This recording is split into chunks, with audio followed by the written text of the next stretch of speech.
Hello, everyone. My name is Mark Kageyama, and I'd like to welcome everyone here to Be Your Own Hero. I'm a stage 4 prostate, bone, and lung cancer patient. Been dealing with cancer since early 2021, and I would also say slash survivor. Doing very well. Today here in Texas, it is really cold, real cold. Probably the coldest day since we got here back in 2023, and it's uh, below 10 degrees with a minus wind chill factor. It is really cold, so I'm glad I'm staying inside and sharing some time with our. You're going to absolutely love our guest. I mean, I do, and her name is Kelly Spillman. And so at this time, I'd like to introduce Kelly. Please introduce yourself. Tell us who you are and what you do. Sure. Hi, everyone. So I'm Kelly Spillman. I live in Los Angeles. I'm a psychology professor and a stand-up comedian and storyteller. And I have been living with stage 4 colon cancer since November 2021. And we've had a really great conversation before we got on talking about comedy. And this is something that I've never spoken about, but my wife and I absolutely love comedy. We've been to countless number of shows. In fact, we have one coming up next month with Henry Cho here in the local area. So I'm looking forward to that. He's a longtime comedian, but we're talking about different comedians and Kevin Hart and Joe Coy and Gabriel Iglesias and there's so many funny people out there and Kelly is one of them. And so Kelly, please tell us how you started out as a comedian. So I kind of have an unusual story. Like you, I always loved comedy, so I would go to comedy clubs all the time, but I did not even start stand-up comedy until I was age 38. I took a stand-up class in Atlanta, Georgia, and loved it. And started at the open mics at clubs, but then I moved up quickly to host, and then I moved up to feature. I was good at it. And so at the age of 40, I knew, I was getting up there years wise. So, but I had moved up so fast. And in comedy, they say, you have to, move to either New York or LA if you want to really make it in stand-up comedy. So, my 103-pound dog and I drove across country at the age of 40. And so I moved to LA to try to make it as a stand-up comic. 103-pound dog. What kind of dog do you have? I had a Great Pyrenees. It's one of the reasons I picked LA because I was like, I don't see how I'm going to be able to get approved in New York City. It wasn't easy in LA, but I did find an apartment with a no weight limit for dogs. So, yes, I couldn't give up my Great Pyrenees dog. But it is one of the main reasons we ended up in LA because I just didn't think New York was going to approve me with a 103-pound dog for an apartment. Wow. In fact, Kelly lives in my old stomping ground in LA and so when you have somebody who lives in your old stomping grounds, it's there's a lot to talk about. So yeah, that's an incredible story, Kelly. I mean, to start it, you're a cancer patient, and yet you're willing to step out and do something. I love it because of the fact that you're willing to step out and you're willing to live life. And we only go around once, and you are, you know, doing an amazing job. So, yeah, talk about that. What your mindset as far as, your focus and why you are doing what you are doing, and then talk about, incorporating cancer into what you're doing. Sure. So I'll be honest, when I was first diagnosed, I was, given a death sentence and chemo is very grueling. Even now you can see like it causes rashes. I lost all my hair and would have cuts all over my face, and I'm, so nauseous. And so originally I was just like, oh, let me just fight this. Also, it was the pandemic, so comedy clubs were shut down. So I was just doing shows on Zoom. So I still, even through that, would do Zoom shows. But as this has now turned into a 3-year journey, I'm like, I can't wait because I may not beat this. And comedy is my passion. And so, yes, I still do shows. For 2 years, I had to do it in a hat because I didn't have any hair. So there's videos of me on YouTube. You'll see if I've got the hat, it's because there's no hair underneath. Um, and I still want to make it as a comedian. And so here I am with stage 4 cancer, still trying. Because my comedy was always kind of narcissistic, I would just talk about what was going on in my life. This is a part of my life. So I do um, tell jokes about what it's like to have stage 4 cancer. And so I'm kind of proud of that. Like I can walk into a comedy club and make people laugh about cancer. Um, I do sometimes, though, find that sometimes people are so concerned about you, even if you tell them you're okay.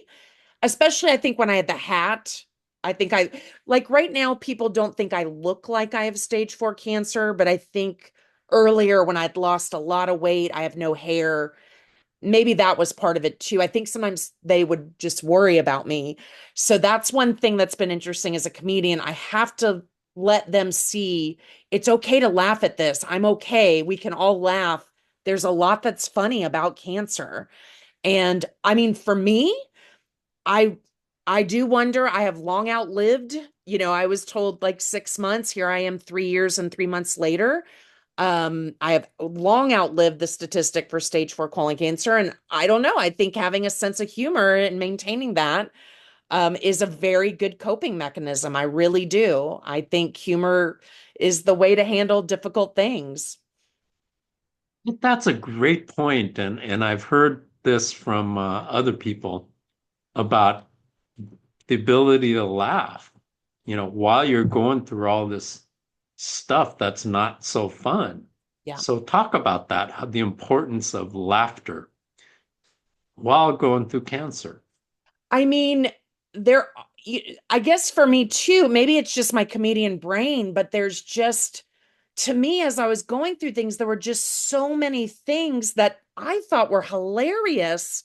And I don't think people know, like, even when you get the chemo, the nurse puts on this like separate garb, and then she's got separate gloves, and then she'll put the chemo and then she takes it off like she's got this and to me that was hilarious. It's like, wow, she must be handling something really dangerous and scary. And I was like, oh, that's what's going in my chest, because to me it was like a Chernobyl accident that this, so there's just things like this to me that are, I don't know how else to say it. It's just funny how ridiculous that if the bag is that dangerous, why is this going in my chest? And just I couldn't help it. I just see a lot of funny things during cancer. And I know you talk about things.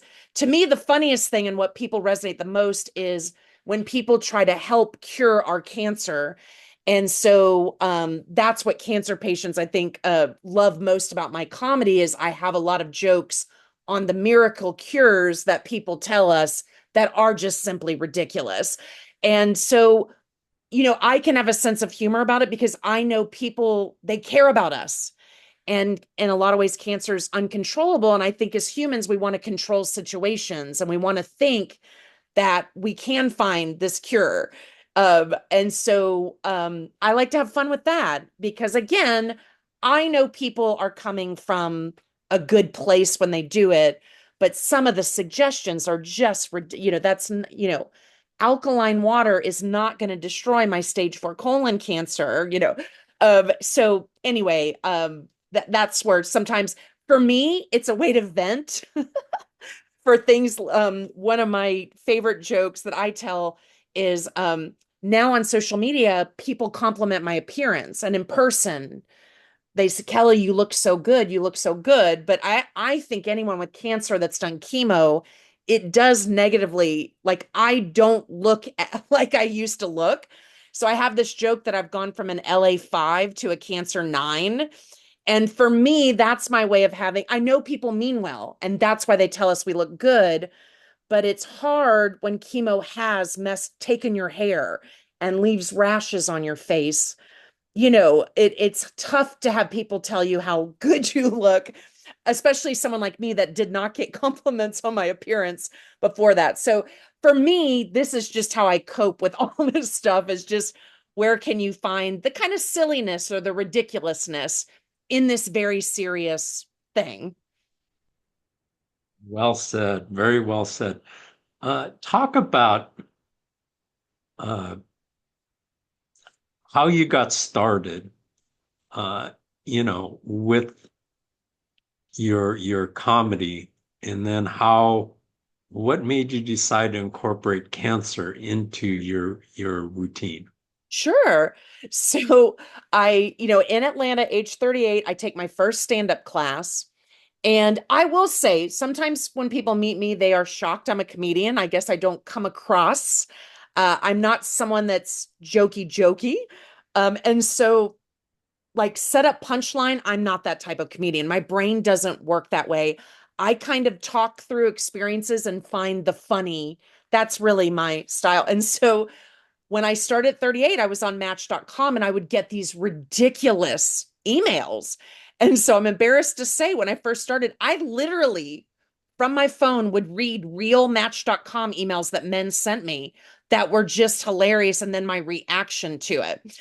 And so, and then because I was a psychology professor, I just would talk about that. And I've had some other kind of like funny jobs in my life. I had worked at the Department of Corrections in Georgia, and a project I worked on, we made recidivism worse. I mean, we didn't, but the numbers did not improve. We were hoping to reduce. And so I had some fun with that. Like, and so I've always talked about my jobs, my personal life.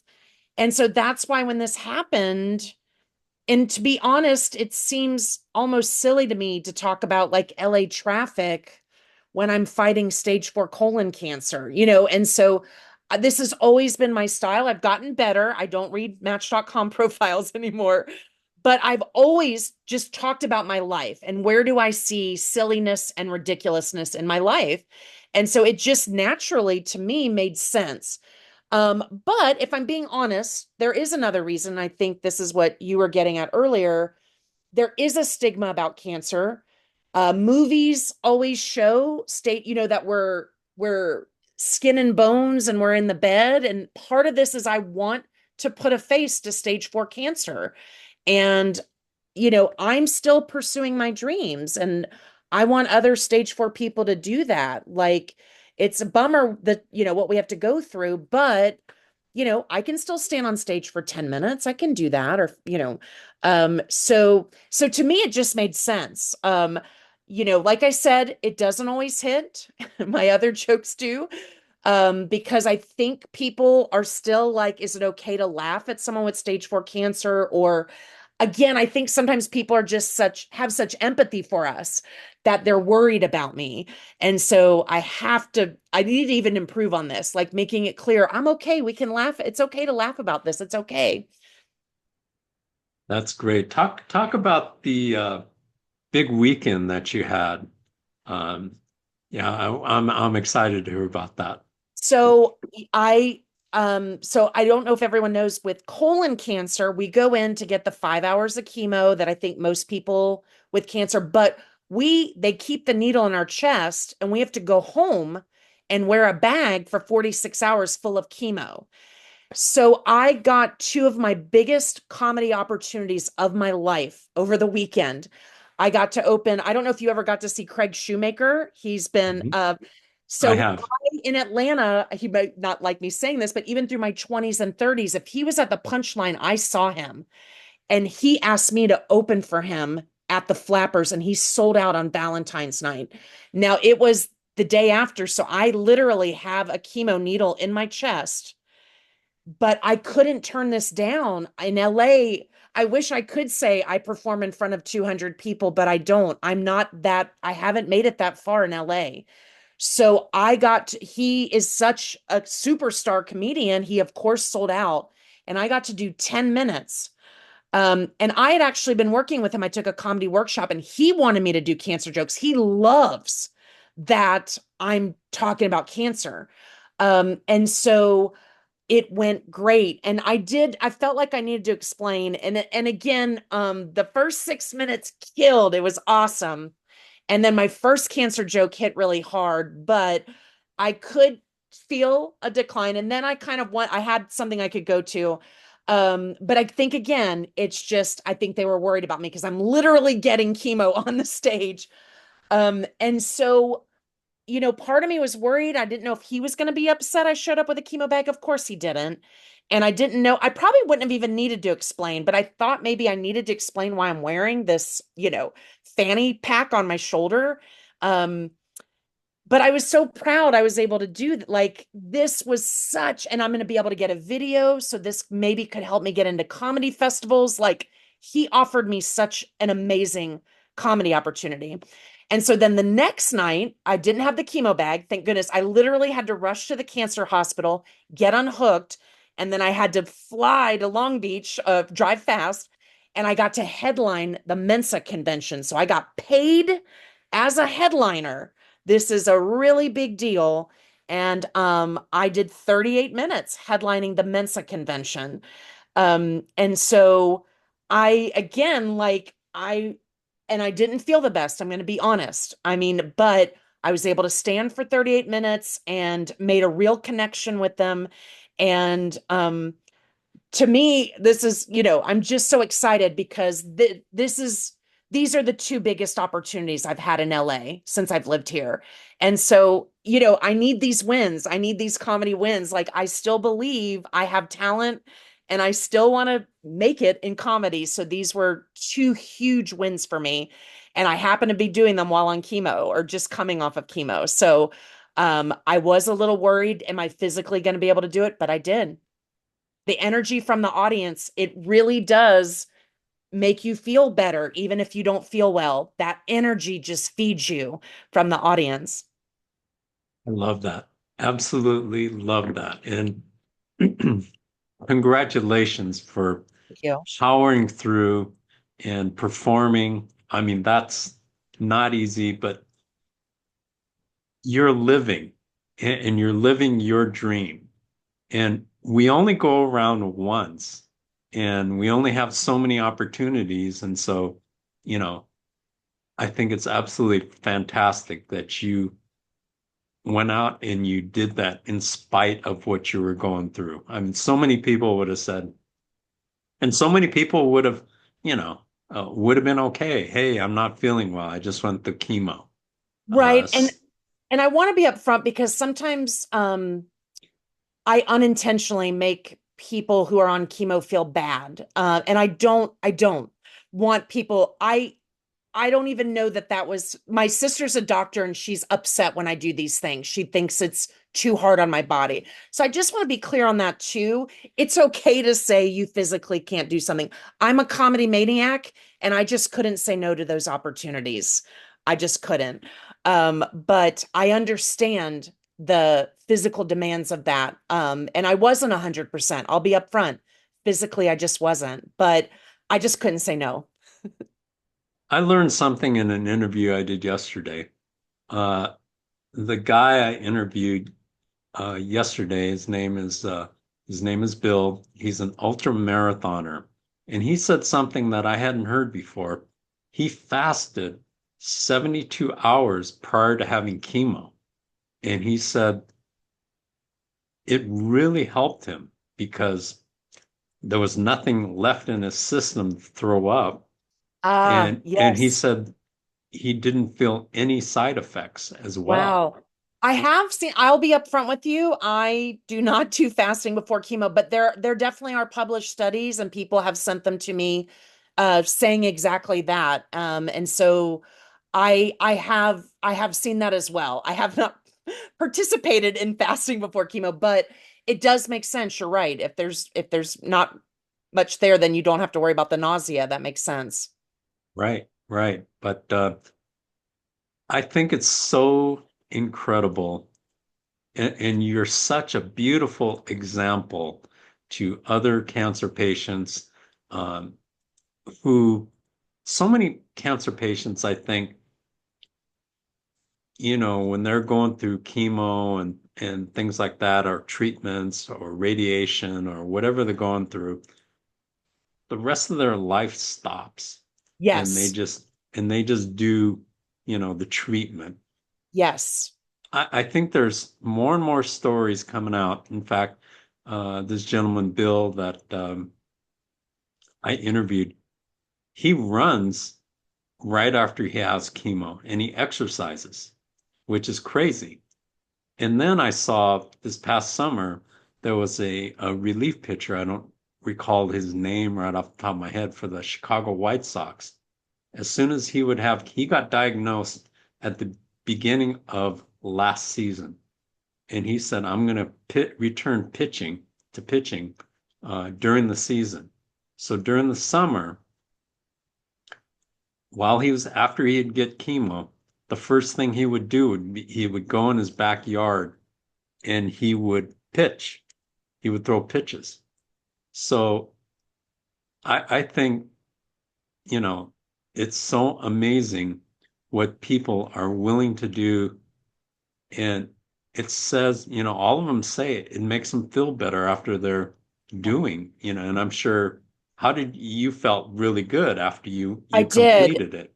And I still teach. Last night I had a class and I was like, chemo side effects were rough, but again, I just have these amazing students and I got so much, I had to sit down. Normally I'm that professor that walks around and I just couldn't do that for 3 hours, but I do think that cancer tries to take our identity from us. And if you can, just any ways you can, don't let cancer rob you of who you are because it's trying to. And Hmm. so I still teach, even, physically, I wasn't doing well last night, but I just left smiling. My students were so great. We had these great discussions, and I just need that. I need to still be Kelly. And, I'm a comedian and I'm a psychology professor. And, I'm just not going to let cancer steal that from me, even though it tries. That is such a fantastic attitude. Let's talk about when you got diagnosed with cancer. What was your driving force to get better? I was so shocked. I was 47. I did move to LA. I didn't have, in Atlanta, I had a great job. I ran a psychology department at a college. And out here, I only was adjuncting at 3 colleges. So I already financially was not in the best place. And comedy, I had not made the big things happen. And so to be honest with you, it was so shocking. I have no family history of this. And then they're like, oh, no, you can't beat this. And so it truly, I think I was just in survival mode. Like, no, I still have to get a great job in LA and I still need to make it so to me, I was a little, I just didn't listen. I was like, I have to find a way. I just have to beat this and I have to beat it quickly so I can get back to my life. That really was, it's so weird. And so and then to an extent, I'm still doing that. Like, but I don't even think I had time to really process. And so part of the reason too is, I don't have a big savings. I have to still teach to pay my rent in LA. LA rent is really high. Oh, yes. So part of this was, I don't sometimes have a choice in the matter.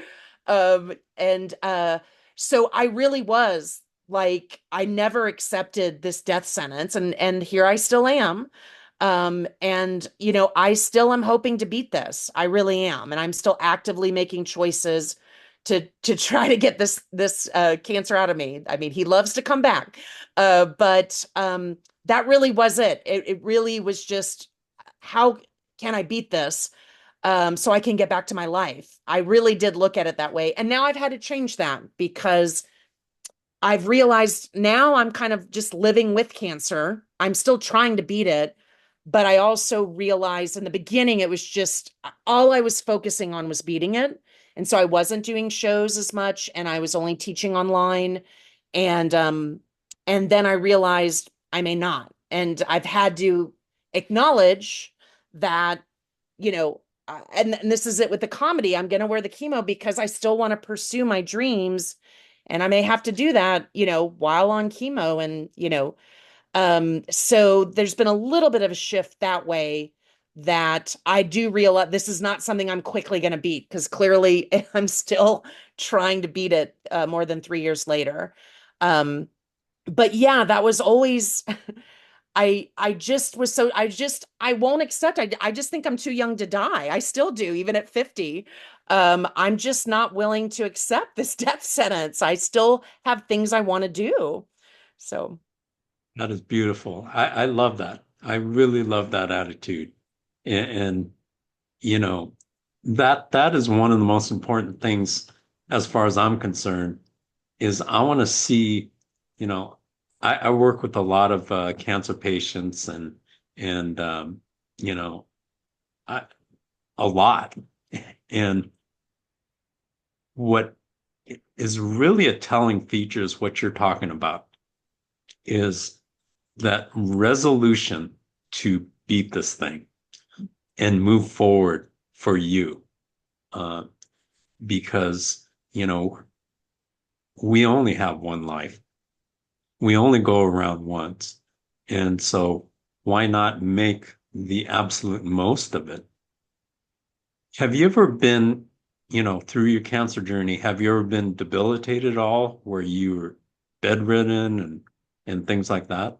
so on the very first round, I did like vomit for three, sorry to be gross, for 3 straight days, and I was in bed that long. And that it took a while. It took like 4 medications to finally get a handle on. So that's one thing I've learned during my journey, luckily, um, that usually, no matter how bad a side effect, usually you might be able to figure out a way to, luckily, that chemo I don't have to do anymore. That was causing that. So, no, there are times. I mean, I had a comedy show once and I just started vomiting before and I wasn't able to, and I was so upset.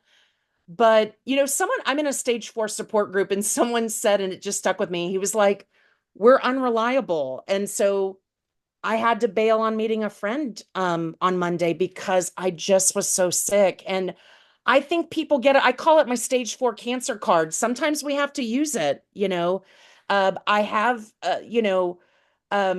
sometimes I am just really, really sick. I try to push through, and most of the time I can.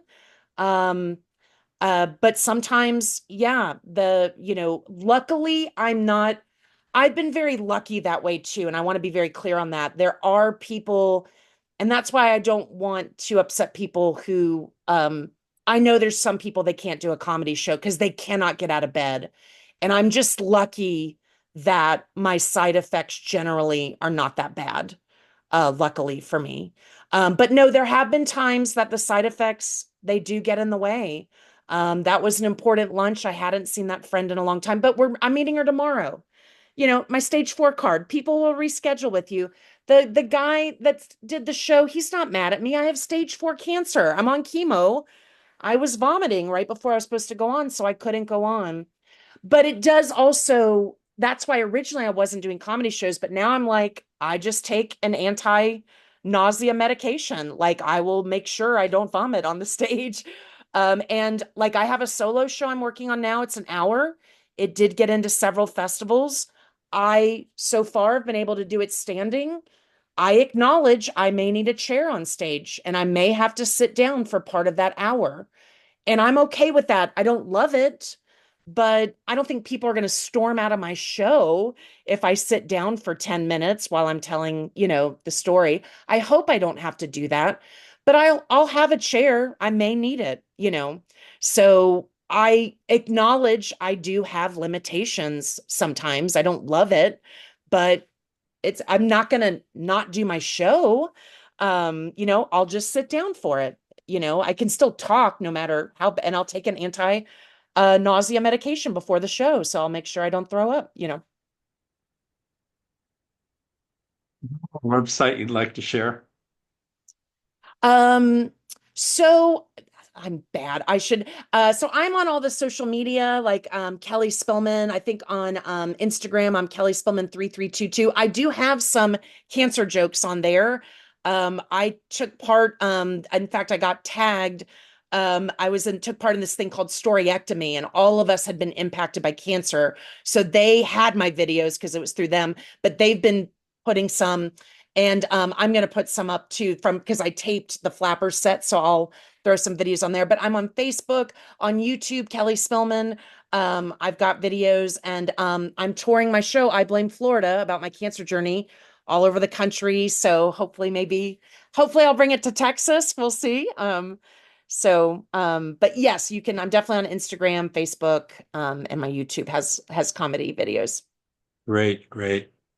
We'll put some links into the description, and also we can put some in the comment section as well for you. Fantastic. Yes, Great. absolutely. So, what would you like to leave our audience with, Kelly? The most important thing. You know, I it really is. I want you to still go for whatever you saw your life like before cancer. I say still go for that. Don't let cancer rob you of that. And because I don't want cancer to be our whole identity. And I think for a lot of us that happens, and it's how people see us too. And so we are more than our identity is much bigger than cancer patient. So that would be my thing is you know we are all unique and special, and don't let cancer rob you of that, and still show how unique and special you are um uh to everyone. Great message. Absolutely great message. Final question for you before we wrap up. We live in a very crazy world right now.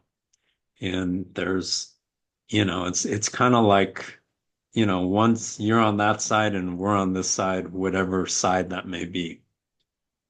How would you, if you had the ability, how would you make the world a better place for everyone?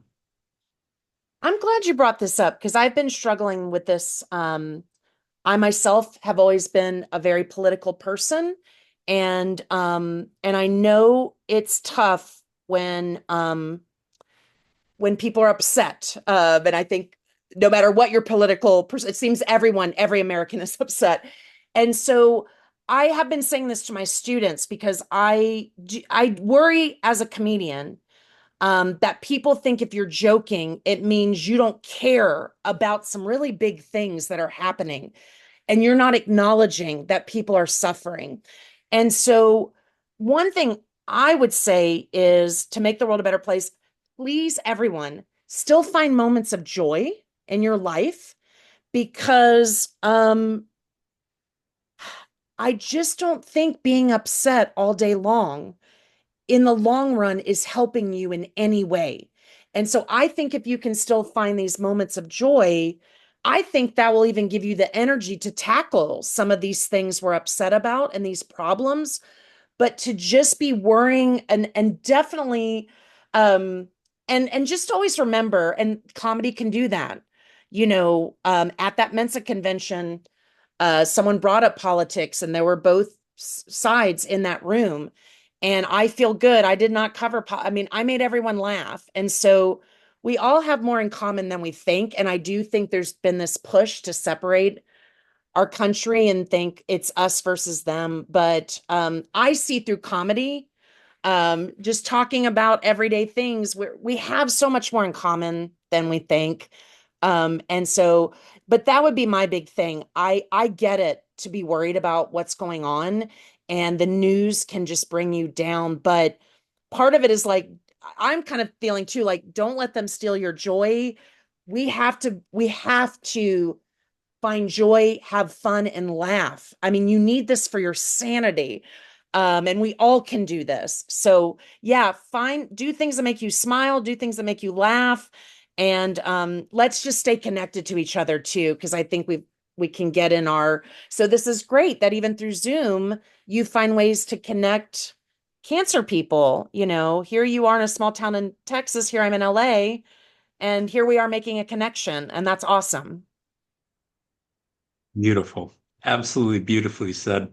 Kelly, thank you so much for your time and for sharing your knowledge and your comedy and your journey and I think it's, people can learn so much from you because I mean, you've got a beautiful smile and you're willing to share that, through what you do. I love it. So thank you so much for spending time with me. Well, thank you. For me, I I need these inspiring stories. People after shows tell me how they're Ned, and I love it. So thank you for what you do. We need to, be inspired. We need hope. We need to see positive things. So thank you for providing that to us. What a great thing you do for us. Thank you, Kelly. Thank you. And thanks to everyone out there for joining us here to Be Your Own Hero. Quick commercial, please like, subscribe, make a comment in the comments section and ring the notification bell so you can get these videos. I post a new video every single week. Haven't missed a week at all since I started back in early 2021. So as Kelly said, sometimes you just got to fight through it and make the most out of each and every single day because we do only go around once, and time is our most precious commodity that we have. Once time goes, you can't retrieve it. You can't get it back. So make the most out of each and every day, each and every hour, each and every minute, and each and every second. And have a phenomenal week. And we will see you next week on To Be Your Own Hero. Thank you very much.